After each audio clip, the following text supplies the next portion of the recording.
Allergy. Allergy जो होती है हाइपर सेंसिटिव इम्यून रिस्पॉन्स होता है। ये मतलब बढ़ा चढ़ा के जब देखो गया छोटा सा पोलन है बट बढ़ा चढ़ा के इसका रिस्पॉन्स दे रही है बॉडी, उसको बोलते हैं एग्जैक्टरेटेड इम्यून रिस्पॉन्स। ठीक है, ये ड्यू टू एलर्जन होती है। मास्ट सेल्स हिस्टामीन रिलीज करते हैं। हिस्टामीन क्या करता है, वेजोडाइलेटर मतलब वेन्स को वेसल्स को क्या करता है, डायलेट कर देता है, उनका डायमीटर इंक्रीज कर देता है, जिसके जो ब्लड वॉल्यूम होते हैं वो डिक्रीज, ब्लड प्रेशर जो होता है वो डिक्रीज हो जाता है। ठीक है, और साथ में रेडनेस हो जाती है, स्वेलिंग हो जाती है, पेनफुल होता है। यहाँ पर आईजीई काम आती है और यहाँ पर सीएमआई यानी कि सेल मीडिएटेड इम्यूनिटी शो होती है। सेल मीडिएटेड इम्यूनिटी शो होती है। ट्रीटमेंट क्या है इसका, एंटीहिस्टामिन दे दो, एड्रेनालिन दे दो, स्टेरॉइड्स दे दो।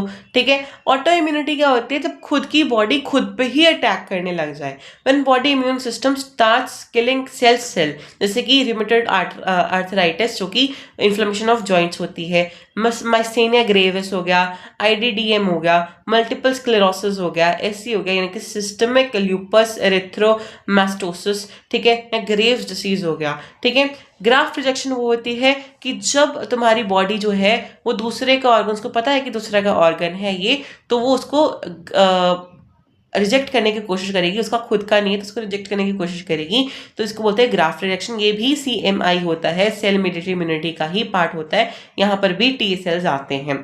इम्यून सप्रेस हम इसको क्योंकि ग्राफ्ट रिजेक्शन जो हो अगर हुआ तो हमारी मेहनत बेकार चले जाएगी, ऊपर से डोनर का जो दिया हुआ ऑर्गन है वो भी बेकार जाएगा। तो हम नहीं चाहते हैं, बॉडी को ये नहीं पता है कि ये इसको रिजेक्ट करने से उसको परेशानी होगी, तो हम नहीं चाहते हैं, इसीलिए हम बॉडी का इम्यून सिस्टम शट डाउन कर देते हैं, जिसके लिए हम साइक्लोस्पोरिन ए या कॉर्टिसोल जैसी ड्रग्स देते हैं।